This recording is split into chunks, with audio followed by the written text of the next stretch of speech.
Okay, everyone, we're going to get started. So just a few housekeeping items. Everyone, please use the chat function throughout this webinar. If you have any questions, comments, feel free to leave the chat or the Q&A, and we will be able to incorporate that into the discussion section. So our objective today, the reason we brought this webinar together is basically to provide a few different perspectives from across the global water stewardship maturity curve from 3 different businesses. So first, myself, I'm Colin Strong. I manage a lot of corporate water research at WRI. In addition to myself, who will be moderating, we also have Arthur Salgado at Ansell, and he'll be speaking to their corporate water stewardship journey. We also have Matt Innsbush at International Paper, and also we have Shannon Quinn at Procter&Gamble. So we're going to be walking through first a little bit of the corporate water stewardship maturity curve, what that looks like generally, and then Artha, Matt, and Shannon will each speak respectively in that order to their businesses and their experience and where they're at now. But like I said, really the goal today is to try and bring in a few new perspectives and have a few different views of what it's like for businesses at different points, what challenges they faced, where they're going. Marlena, you can advance the slide. Great. So just recapping a more generic corporate water stewardship maturity curve before we get into the details. Generally speaking, I'd say that businesses have 2 points where they really develop more maturity on. The first is thinking and pushing them from inside their operations to start thinking more and more outside of their context. And that's the context of the local watershed as opposed to, say, the context of a given facility. And the second one is that really moving away from having more internal, say, efficiency-related operations to really engaging beyond. So first you understand that context and then you engage that context. One classic example of the corporate water stewardship maturity curve is up here. So businesses start thinking about their operations, then they have more developed views and they really begin considering the context. What does water stress look like in the places that they're operating? What are the risks and impacts across the value chain? Then they start incorporating that into their strategy, their water specific strategy. And finally, they start engaging. And that engagement can take the form of collective action. And they also really start trying to work not just within their facilities or their operational locations, but really work across the value chain. In addition to that, throughout the whole process, there is a communication component, and that communication component is really what we're here today to focus on. And you'll be seeing from these 3 different businesses today, different points on this stewardship maturity curve, different emphases. So generally speaking, businesses sort of advance along this maturity curve. In addition to this, I also do want to spend just a little bit of time mentioning targets. Marlena, you can advance the slide. So one of the classic ways that action and really advancement across the maturity curve is driven is through target setting. So I do quickly want to mention that there's a few different target setting processes out there for businesses to follow. Of course, many are aware of contextual water targets that are performed at a facility level. This is for a business or operational facility to engage with shared water challenges across the catchment. In addition to that, forthcoming, there is a collaboration of organizations that are going to be producing contextual water target guidance for enterprise targets. So this is how, not for a facility, but how an entire business goes about and sets targets across the enterprise and how those targets really drive the right type of behavior we want to see. And then lastly, there's also the science-based targets for water. This is not a target setting webinar, but I wanted to acknowledge that these target setting processes are frequently what drive businesses to progress along the maturity curve and end up driving their action on the ground. So I want to set the stage and allow the businesses, as we get to them, to sort of speak to any of these target setting processes if they'd like to. And with that, I would like to turn it over to our first speaker. Artha, you can take it away, and Marlena, advance the slide. Thank you.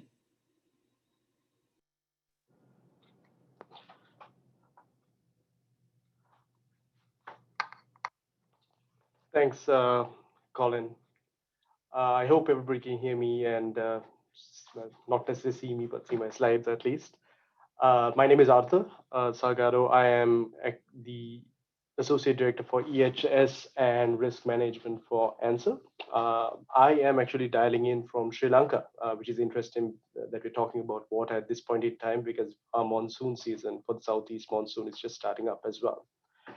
Though I'm calling in or dialing in from Sri Lanka, Ansell is actually an Australian company. We are headquartered in Australia, and we are a 128-year-old company based on protection. Marlene, if you could move to the next slide, please. Some of you may have come across our products in your day-to-day life or in your industry or depending on what field you're in. But our mission essentially has always been to provide innovative and effective solutions for safety, well-being, and peace of mind. Our operations are spread out pretty globally, and we cover a large range of products which focus on protection. And that could be in the form of hand protection, fall protection, or even chemical protection as well. What you see on screen is essentially some of our footprint from our products, but our primary business is in gloves, and we make and sell about 12 billion gloves per year. Next slide, please, Marlena.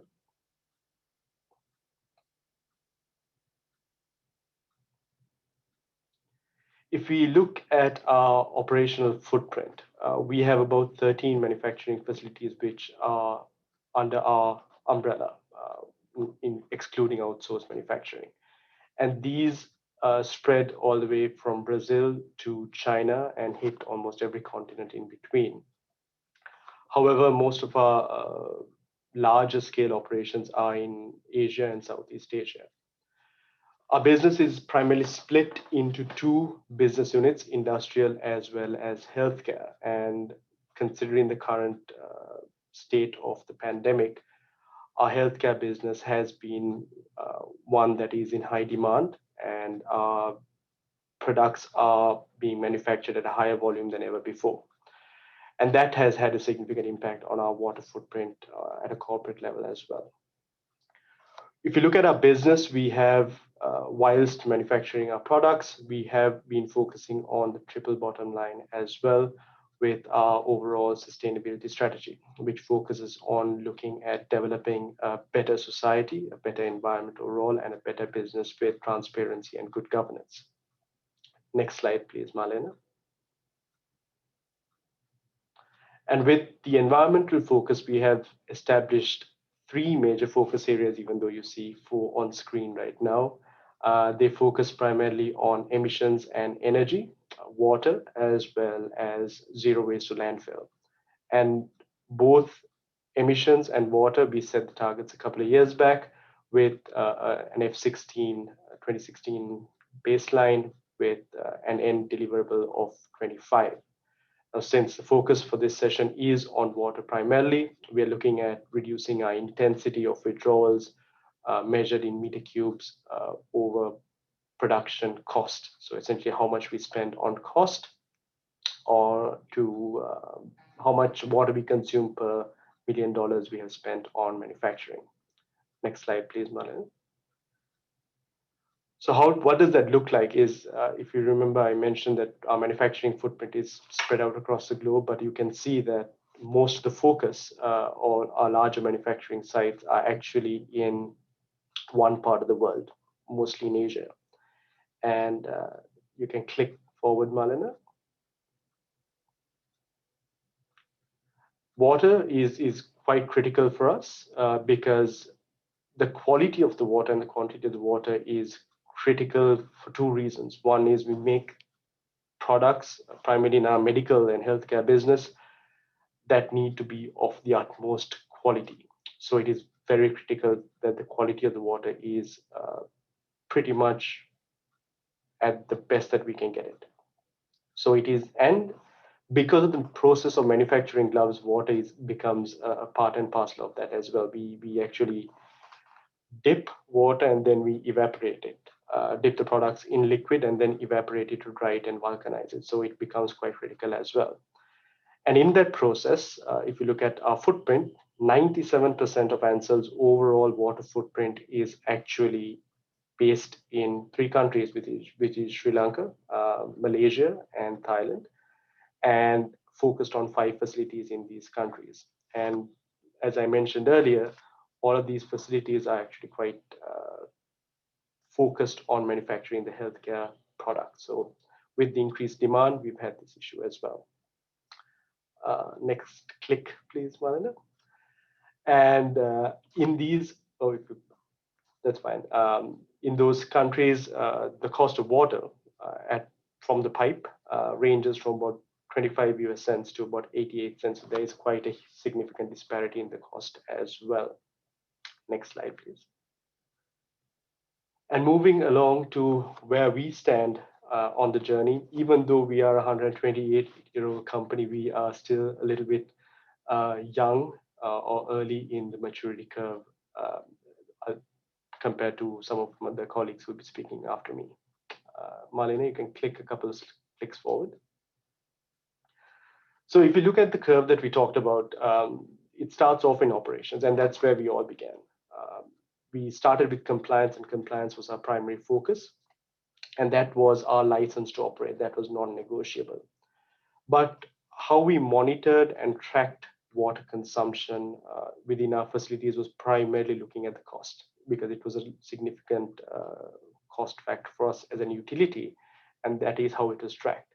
So in order to reduce the cost of production, we were focusing on doing efficiency improvement projects, etc. However, back in 2016, when we did materiality assessment, when we were doing a sustainability framework, we identified that water became a material topic for us. And with that coupled with some of the other environmental impacts which came about, we set up our environmental targets based purely on, at that point in time, it is not an informed target looking at basin level risk assessments or science-based or contextual. We essentially did a screening of different organizations in the industry just to understand how are other organizations setting targets. And based on that, we looked at setting our own internal targets and corporate targets. That target setting process drove some reduction initiatives, but not to the extent which we wanted to. But what we did at the next level was we set internal targets, which were focused not on intensity, but on absolute reductions. And that was looking internally towards our operations, which then resulted in further investments which are going on as well. And it is just based on those focus areas that you can see that our CDP disclosure has also increased in quality over the years. And that has also provided us some guidance on where we need to improve our water stewardship activities. And that led us to the next step of actually now we've conducted or are in the process of conducting basin level risk assessments to understand our overall impact in water stressed areas in the locations in which we operate. So that has been done and completed.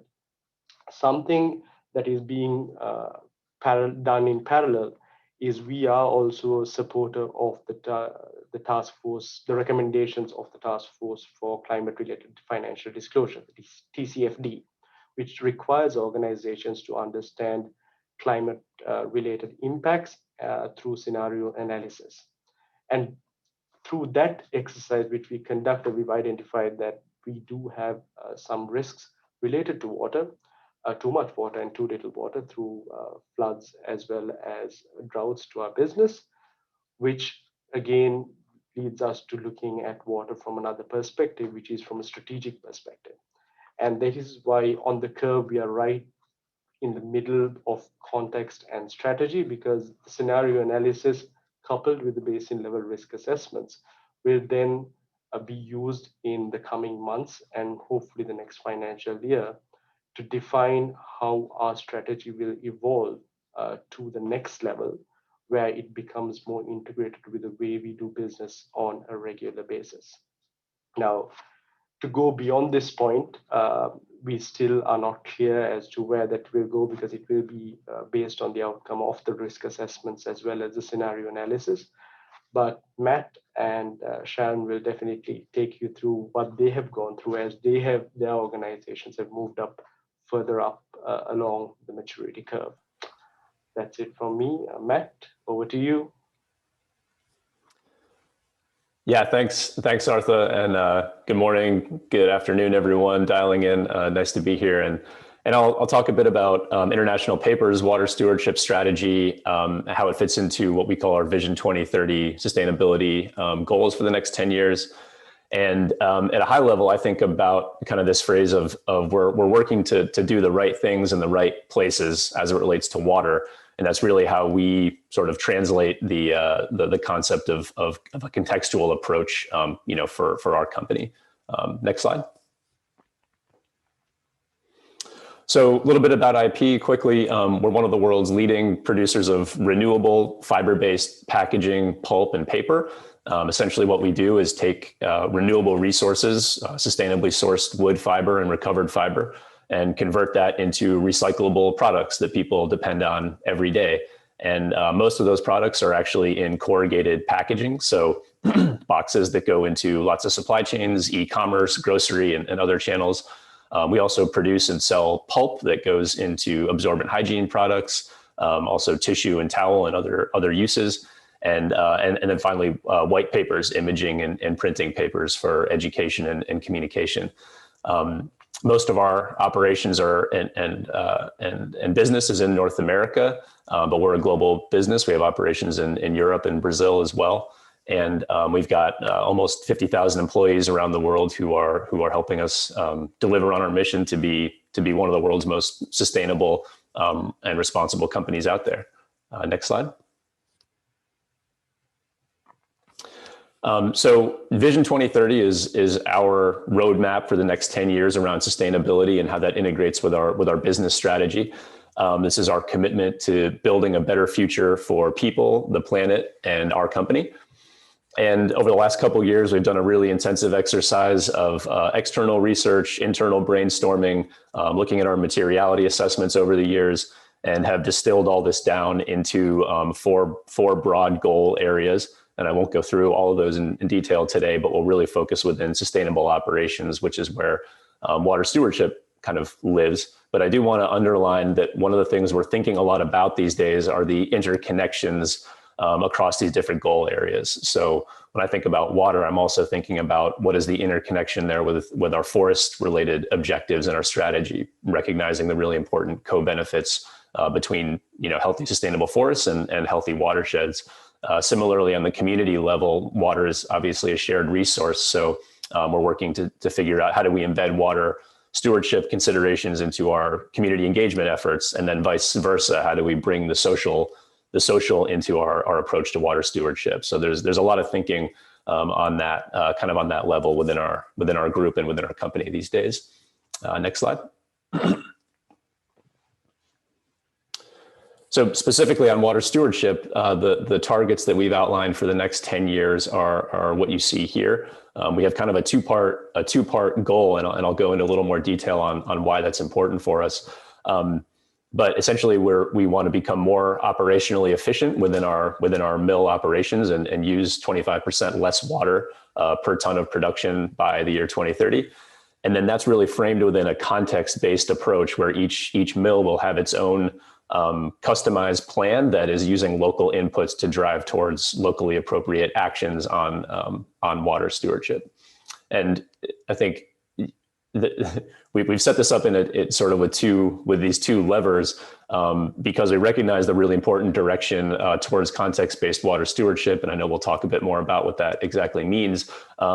But we also recognize that we're a company of engineers. We're a company that responds when we put a number out there and a target. And so we also thought it was important that we have a numerical target associated with what we consider to be a really important growing area of focus, which is our actual water use in our facilities. Next slide. So we think it's really important to think about and communicate the why behind this work. And there's a couple of kind of guiding concepts that we've thought about over the last couple of years as we've developed this water stewardship strategy. As I mentioned, we're one of the world's leading forest products companies. So sustainable forestry is something we really get. It is really in our DNA and has been for over 100 years. And so we often say internally that our whole business model really depends on the sustainability of forests.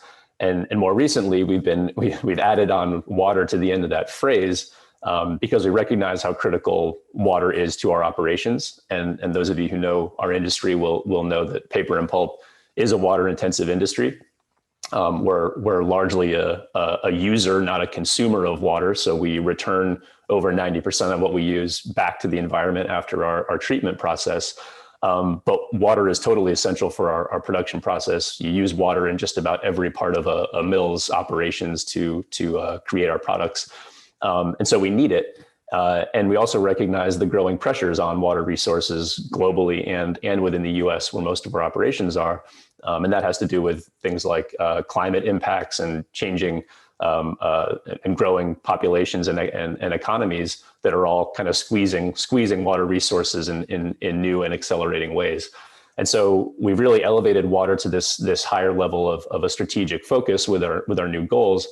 And as we've done that, we've thought about this kind of guiding question of, well, what if we thought about water more like we do forests? And I think that's a useful kind of analogy for the type of company that we are. And it leads us to think about moving from primarily a regulatory compliance-based approach to something that's much more proactive and collaborative and kind of holistic and strategic especially within the local context of the places that we operate. Next slide.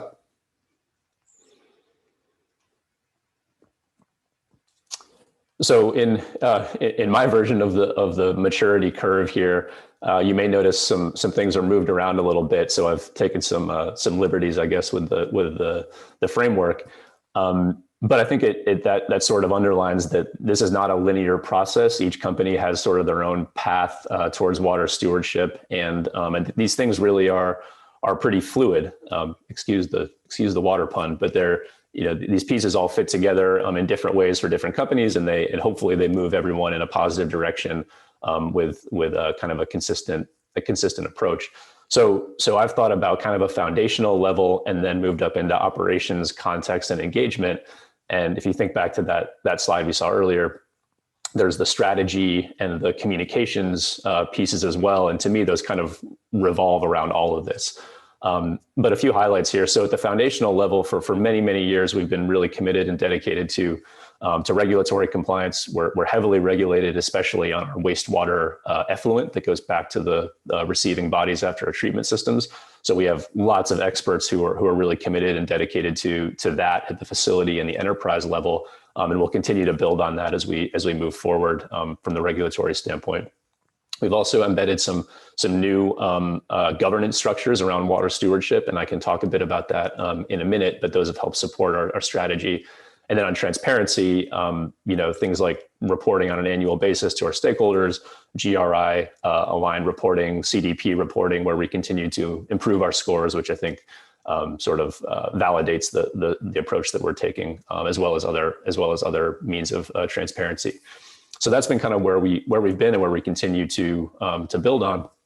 But over the last few years, we've really moved up into something that's more contextually focused. And this facilities water risk assessment has been something that I've spent probably the bulk of my time on working on that and using that in different ways internally. And that's really based on a lot of the research that Colin mentioned earlier and some of the things Artha also alluded to, where companies have recognized we need to take a local approach to water because it's such a local resource. And therefore, you need to really understand the local risks and opportunities to guide your approach. So what we did is essentially kind of canvassed the best frameworks and data out there and pulled in some of what we think are the most critical data sources for what we're trying to do and what are appropriate for our company. One of those, for example, is the WRI baseline water stress indicator that comes out of the Aqueduct tool. But we've also combined that with internal data points. Some of those are quantitative and some of those are more qualitative, as well as some other external research. And we've created our own model that we think helps us understand, what types of water risks do we face at each of our facilities, whether that's physical on water supply or water quality, regulatory, reputational, financial. So what types of risk, and then how severe are those risks today, and where do we think they might go in the future? And then how do we use that to inform our approach for each facility and each watershed that we operate in? And so building on that, we've moved up into, as I mentioned, these Vision 2030 targets around improving our operational water efficiency and setting up these context-based plans. But those are all really interconnected. So our approach to improving water efficiency will not be sort of a cookie cutter approach that's identical at every site. Each site will really be responding to what are the local drivers for water risk locally, and then creating a plan that will account for those and the long-term health of the local watershed. So the risk assessment really builds into the context-based approach, and then our water efficiency targets are kind of a subset of how we're thinking about that local context. Finally, another sort of output of that context-based approach is for us to protect our watersheds and really invest, beyond the fence line at our facilities. And so that'll be happening more and more as we get deeper into this strategy. But there's one example I wanted to highlight, and you can go to the next slide, Marlena. And that's something called the Savannah River Clean Water Fund. So this is just one example of a partnership that we've joined, but it's kind of an interesting one, I think. So this is in the lower Savannah in the Georgia and South Carolina area of the US. We operate 2 mills here, so it's a really critical area for us, and it does face some water challenges because it's a highly industrialized waterway. So what we've done is joined this group called the Clean Water Fund, and it's actually utility led. So wastewater and water utilities locally are pooling their resources to invest in protecting forests in the upstream areas of the watershed, which then provides long-term benefits for water supply and water quality, for all users. And so we're actually the first private sector company to join it. We're really excited to join our partners at the Nature Conservancy and the Longleaf Alliance, who are the on the ground implementers of a lot of this work. And we think it's a cool model that can have really positive impact in this area, but also a model that we can potentially expand to other areas as we move forward in this strategy in the next few years. So I'll stop there for now, and I'll pass it over to Shannon. Thanks, Matt. Hi, everyone, and thank you, WRI, for hosting this webinar today and for inviting P&G to give a little bit of a snapshot into our journey up the water stewardship maturity curve. Next slide. So Procter&Gamble has been around for over 200 years now, and we've always been headquartered in Cincinnati, Ohio, where I am today. And we operate in 70 countries and sell our consumer product brands across more than 180 countries, serving about 5 billion people every day. In the US, we have brands like Dawn, Cascade, Tide, Head & Shoulders, and Crest that are household staples. And besides being trusted brands found in millions of homes around the world, they all have another thing in common: water. Next slide, please. 70% of our products, in fact, need water to be used in people's homes, and all of our supplier operations need water to operate. This makes water essential to the continued success and growth of our business. More investors and consumers are also expecting companies, including P&G, to manage water sustainably and recognize and address issues transparently. For all these reasons, water is a priority for P&G, and it's a focus of our sustainability efforts. Next slide, please. We recently launched a new suite of environmental sustainability goals, which we call our Ambition 2030. And these goals address key global challenges where P&G is uniquely positioned to enable and inspire positive impact. Water appears across almost every pillar of our goal platform. Our brands are really leading the way by working to enable and inspire responsible consumption in a way that not only addresses global challenges, including global water challenges, but also aligns with their brand equity. And within our supply chain, our manufacturing sites are working to increase water efficiency by 35% and develop technologies and partnerships to source 5 billion liters from circular sources by 2030. These goals are helping us make progress against our grand ambition. Next slide, please. which is to protect water for people and nature in priority basins. This grand ambition recognizes that water issues are complex and require solutions unique to each river basin. To figure out where we wanted to focus our efforts over the next decade as part of this goal, next slide, please. Several years ago, we started up the water stewardship maturity curve by first understanding where we were using fresh water across the life cycle of our products. We found that 96% of our water footprint occurs during the use of our products in people's homes. 3% is associated with raw materials production and 1% with manufacturing water use. Knowing this, we were able to then focus a detailed water risk assessment on these 3 key areas in the value chain. And with help from the World Resources Institute, we completed a data-based risk assessment process and identified 18 priority basins. And these are places where we have at least one manufacturing facility, supplier, and a key consumer market exposed to chronic water risk, or chronic water stress, rather. Next slide, please. We've come far since we first started up the water stewardship maturity curve, which I think when we started, it wasn't that this didn't even exist. The curve didn't yet exist.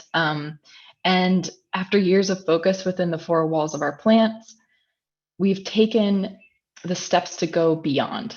So moving through the water risk assessment process to better understand where we should focus efforts, and then committing to new goals that recognize the need to address water challenges at the basin level and really understand the context of each basin before making decisions on where we act and what we support. And each action that we've done along the way builds the foundation for the next action or the next piece of work that we do. We're making our way up towards the top now as we begin to take action in our priority basins. Next slide. To learn our way into basin actions, really the first time we had done this before, we partnered with the Business for Water Stewardship, a program from the Bonneville Environmental Foundation, to understand more about the water challenges in our priority basin in Northern California. We were then able to match solution types to the challenges, and after issuing a request for projects, 6 projects were selected for support. And these projects will deliver over 3 billion liters of water to people and nature in and around that priority basin. We announced the support of these projects this past March, and we'll continue talking about the progress over time. And they're also going to help us learn and test out how we start to track, and create context-based targets in each of our priority basins. Next slide, please. Beyond supporting on-the-ground projects, P&G and its brands are also uniquely positioned to use our voice and our innovations to reduce water use in homes. Our Cascade dishwashing brand, a brand in North America, is moving its way up the water stewardship maturity curve as it brings together innovation, consumer education, and on-the-ground restoration projects in the United States. The brand started along its water stewardship journey with a superior product, the Cascade Platinum dishwashing detergent. And this product allows consumers to skip pre-rinsing their dishes before putting them in the dishwasher and getting a great clean.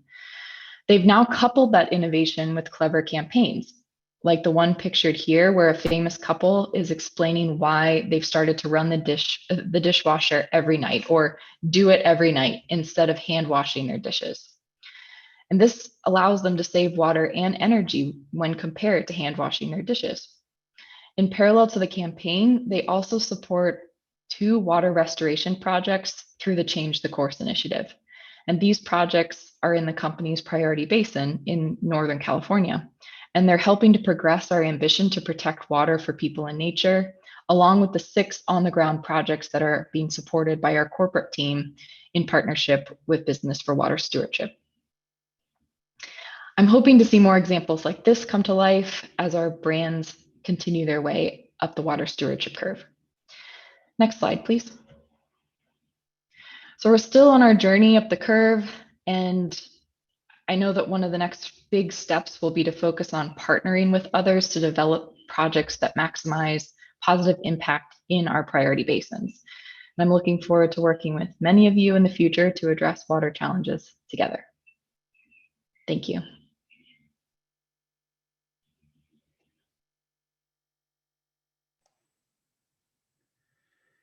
Thank you to all of our panelists. And thanks for those presentations. We're now going to shift into Q&A. Like I mentioned before, please feel free to submit questions to the question answer, and we will be able to get to them. For now, though, we have a few questions to tee up for the panel. So let's say starting with Matt, what are some of the biggest lessons that you've learned since starting on your journey up the water stewardship maturity curve? And do you have any advice for others who are just beginning their journey? Yeah. Thanks, Colin. I think one of the most important ones you're seeing kind of on display today, which is to learn from a lot of the work that's already happening and has gone before. So, Colin mentioned some of the research coming out of the WRI and other groups. The CEO mandate are supporting around contextual approaches. Lots of models and risk tools that WRI and other groups are putting out there and are supporting. And then also companies and others who have gone before. So I will say that, we've learned a lot from Shannon at P&G as we've developed our strategy, as well as others who we've connected with, Artha and others at the who are part of WRI's Aqueduct Alliance, for example. So I think you don't have to start from scratch and reinvent the wheel. There's a lot out there. And I think the challenge for us has been to take all of that, like I mentioned before, and then try to distill it down into something that's relevant for our company. And that's been part of the, kind of the journey that we've been on the last couple of years. But I would say one other piece that's been really, I think, important in kind of the early going on our strategy is to build out some governance internally that supports what we're trying to do. And so a couple of examples, one would be having the role that I'm currently in set up for the first time, where we have someone who's kind of coordinating water stewardship strategy across the company. Like I mentioned, we have lots of technical experts who have decades of experience and are global leaders in wastewater quality, for example, but we haven't had one person who's kind of pulling all that together and linking it to business strategy before. So that's been really important. We've set up some internal groups, a high-level steering team and a task team who are both sort of supporting and advocating for our strategy internally, and then helping us move from kind of strategy on paper down into, okay, what does that actually look like at a facility level and implementation? And that's the step that we're deeply kind of engaged in now. And then finally, more recently, we've set up water champions at each of our mills, actually. So they're part of that hierarchy and that governance structure as well. And they're really supporting from the facility level at the local kind of context to connect the dots from corporate strategy down to local implementation. So those are a couple of lessons along the way for us. Great. And then thoughts from Shannon from P&G, any obstacles, lessons, or recommendations and advice for newcomers? Sure. Really two. One is an obstacle that we face that I don't think exists anymore, thanks to all of the great resources that are out there, including the tools that have been created by and continue to be developed by the World Resources Institute and World Wildlife Fund and others. We didn't really know where to start, 5 or 6 years ago, and things have changed so dramatically in a great way to give people direction and really lay out the steps for moving up the curve. And so I think that obstacle has been removed. And now what we're really facing is how to go about that process, like Matt was saying, to make it applicable to the context not only of your company, but also to the basins that you're focused on, and establishing what like the end state should look like in these basins. And the lack of data, or having kind of being confused by the data and trying to create a data-based or science-based baseline to work against over the next decade of your goals is definitely been the new challenge or obstacle for quick progress in these places. But I do know that there are work streams and companies that are up on that top of the curve are trying to figure those things out. So hopefully in the next couple of years there'll be more clarity as well. And all of this is pretty new. So just being flexible, but with how things change, and flexibility is key because also nothing is static in the world of water, and everything is dynamic. So figuring out how to meet the needs of a company and having a single target to work towards over several years, and also meet the needs of the basin, which changes sometimes on a daily basis. Great, thanks, Shannon. And I would definitely echo that. That's, I think, one of the big tasks for a lot of the research organizations such as ours is really trying to find a way that businesses can engage in that contextual landscape without having a lot of redundant work going on, because it's not necessary for many different businesses to try to be performing the same information collection exercise when they could all actually have a centralized location. Shifting over, so Artha, do you have any input here? Just to echo what Shannon talked about with regards to how things have evolved over the last couple of years, and so much more information is available now. But I would say that organizations which are established or headquartered out of in Europe and the Americas probably have a little bit more access to these resources than those in our part of the world, and that's still new. So it's not, they don't know that these resources are available. So I think finding those resources is important. And the other thing that we've had as a challenge has been the cost of water, as I brought up in my session. It's subsidized in most in most areas which we operate. So if you look at investment, then you need to look at the true cost of water and really make the business case, because otherwise you're not going to make a return on whatever investment that you're making unless you look at it from business disruption point of view. And that happened to us as an organization. We had to face water shortages and disruptions for the organization to really open eyes and start looking at this seriously. So I hope no other organization has to go through that experience before getting on board on the curve. That's it.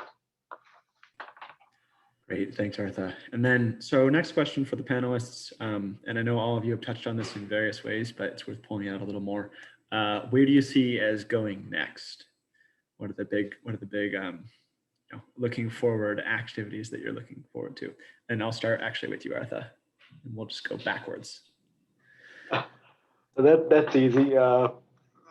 As my fellow panelists talked about, I want to follow their path. No need to reinvent the wheel.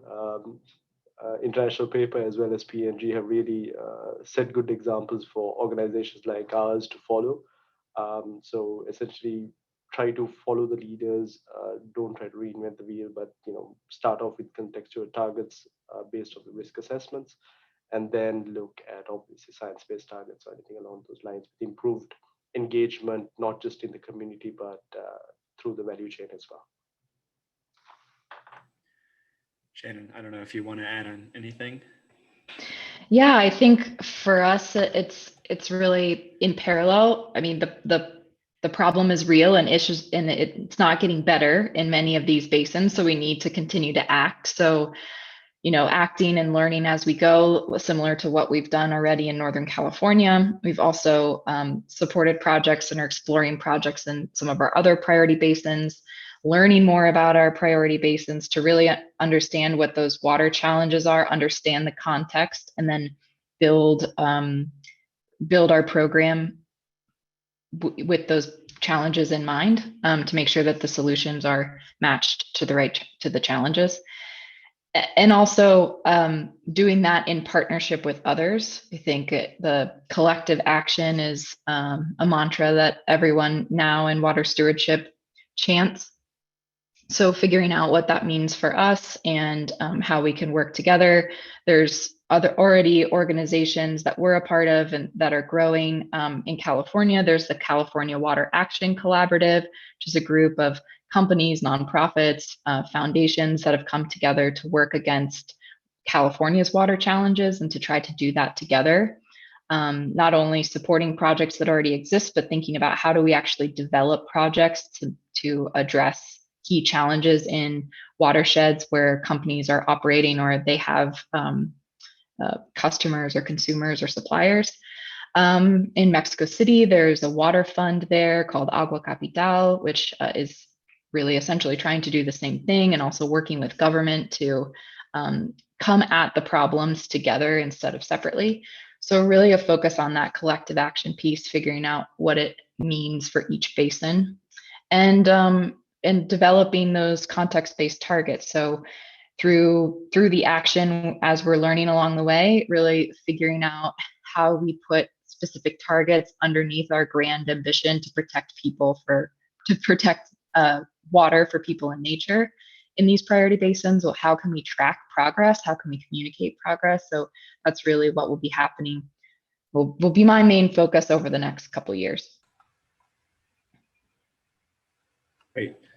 Matt, I don't know if you want to chime in here as well. Yeah, sure. I would echo a lot of what Artha and Shannon said. I think a lot of common challenges and opportunities across companies who are looking at these issues. I guess I would add from our side, my focus is really on, we've launched these goals as of about 1.5 years ago, and we have a ton of work to do, like I said, to move from goals are on paper and they're great and we're excited about them into, okay, what does that actually look like at all levels of the company, and what does it look like to start implementing on those and tracking progress. So that's really where my head's at on both on the context-based approach at each facility and the water reduction strategy.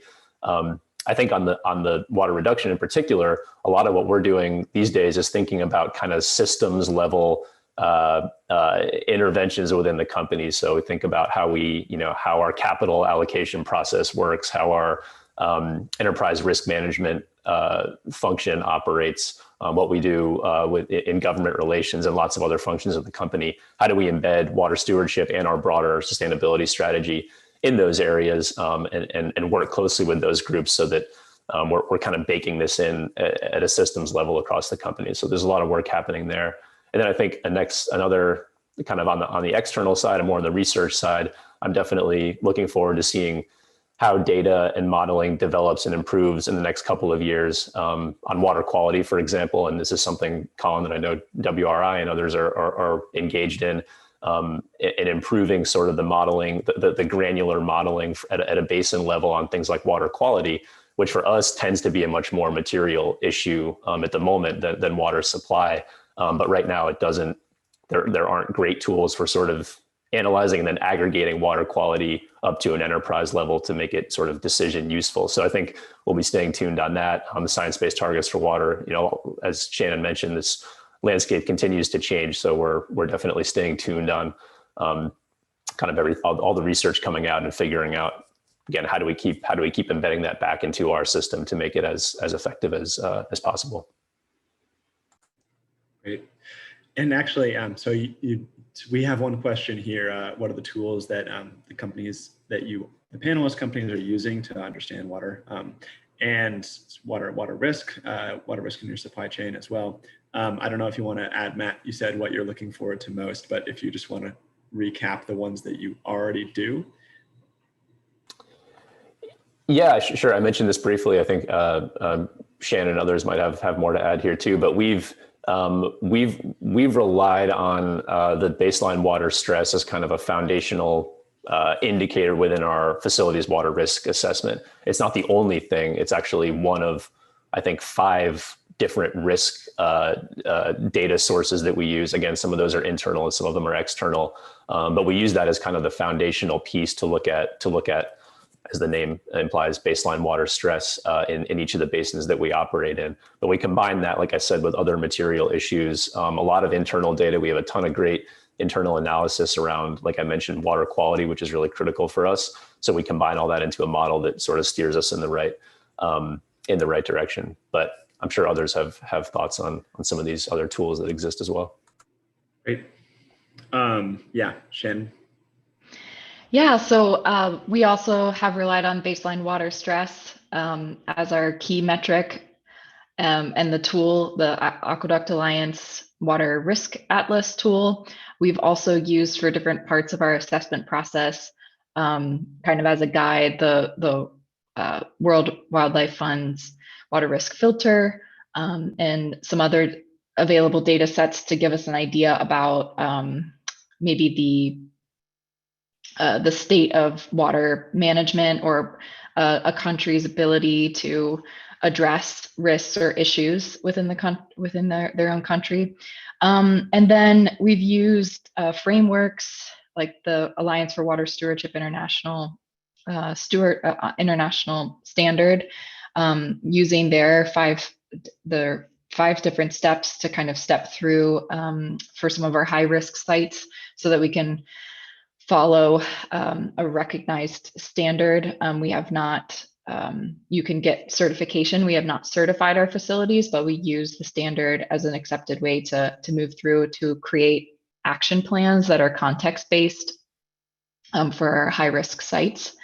And then we've been also partnering with other organizations to learn more about the current conditions in some of our basins. We're partnering with the University of Cincinnati right now to learn more about our basin in Spain and in Turkey, what the challenges are, excuse me, not only today, but also in the future, and then what are kinds of solutions that exist. So meeting with stakeholders to also get their opinions and confirm what we found in desktop research and things like that. So I think there is a lot available. Sometimes it's overwhelming because there are so many different tools or data, but those are really the ones we've used: WRI's data, WWF's, the way that they've set up their questionnaire, and then Alliance for Water Stewardship Standard, and then working with individual partners that have knowledge of those basins to help us build our understanding of those challenges so we can work towards the right solutions. Great. And then actually we had a question if anyone is using any third-party certification systems. So you also covered that with the Alliance for Water Stewardship, which great. Also, pivoting off of tools, I just wanted to move towards what would be the best approach towards really engaging with partnerships in specific locations. And that can be, there is a question about corporate specific. So how do you get more businesses involved in collective action? But also you can take it to just identifying and exploring partnerships more generally. I know Shannon will have probably the most to say here. I can chime in quickly first. I think the big thing for us, I mentioned one example in the Savannah River Basin. I think we're looking at this, first of all, using our water risk research to guide us to the right places. It's a sort of a less structured approach, I think, than what Shannon described, but it's similar kind of in spirit. But then I think we're also looking around at where are our existing partnerships. So we have lots and lots of fantastic forestry, forest conservation, forest restoration projects and partnerships in the US and globally. And a lot of those partners are also the ones who are doing some of the best water stewardship work. And so we're looking to connect those dots and say, where do we have opportunities to sort of build water stewardship into existing partnerships, or leverage those partners and their capability to add, to do something a little different that connects forests and water. So that's been one we're a little bit earlier in the partnerships phase of this, but we're really looking to take advantage of the places where we're already set up. We have trusted partners. We understand the landscape, and our facility water risk assessment kind of steers us to that place and pushes us to get involved. Yeah, I think we're definitely still learning our way. We have some experience now, really, with organizations that are higher up on the curve that have helped to start some of those groups, like I mentioned, like the California Water Action Collaborative, or water funds, specifically the one in Mexico City. And so we're looking, if those exist, not to recreate the wheel and to join something that's already working well, to hopefully make it stronger. And also by going through the first two steps of the Alliance for Water Stewardship International Water Standard, we've been able to come out with knowledge around our facilities. And so each of our priority basins has at least one of our manufacturing facilities. So we've been able to have that on the ground knowledge, not only at our site to help to build that within employees at our site, but also I've been able to get those reports back to us on who are the key stakeholders around these priority basins. And so we have kind of knowledge of what's already happening, if anything, and then we can learn more about how we could get involved in those existing collaborations, whether they're formal or informal. So that's sort of our strategy for now, is to look at what's already there and hopefully help to add to it and scale it. And then into the future, we'll see. It's still a little bit, really focused right now on joining existing collaboratives or groups that are working towards similar goals, but also learning about what those water challenges are and trying to figure out what we should be targeting, so that we have something to work towards in each of these basins. Great, thanks, Shannon. And just looking at time, we actually have a ton remaining questions. We're only going to have time for one more. Thanks for everyone being so excited to ask questions. One question towards Artha that covers a few of those that were directed at us. Can you just speak briefly to how to engage leadership on board, what the process was for you, and basically if there were any issues or successes that you'd like to relate there? Yeah, as I mentioned, it wasn't easy because primarily the cost of water became a challenge. And what happened to us was we had a drought in one of the areas which we operate in, and there was a lot of business disruption that happened. We had to shut down a couple of lines, and that resulted in a financial impact. And that made the business also realize it's not necessarily how much we're paying for water, but the risk that we run if we run out of it. And that risk kind of put water, even if you look at it from, if you go back on our sustainability reports, water shifted from being somewhat important to almost business critical in our materiality assessments as well. And that has also been coupled with the work that we're doing on our scenario analysis for climate risk and opportunity identification, which has also flagged this as an issue. So I think the fact that it's the risk to the business from lack of water supply, lack of a sustained water supply, has really flagged it to the business leadership, and that made it all the more easy, and did not, the cost of water itself didn't make it a significant factor. So the risk was the main driving factor there.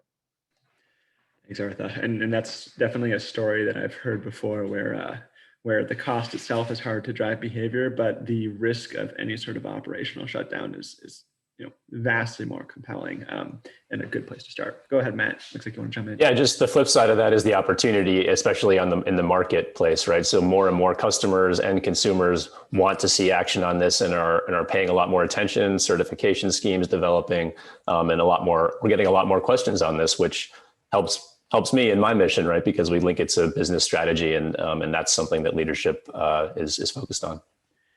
Yeah. Great. That's actually, I think, a really great note to end on. That you can integrate it into your business strategy, and you can convince leadership and really get them on board, which helps unlock and really push towards more collective action to resolve shared water challenges. But thank you, everyone, for participating. Thank you again to Artha, Matt, and Shannon for being panelists. There will be a recording made available on WRI on our website, so can be revisited as well. But thanks again, everyone.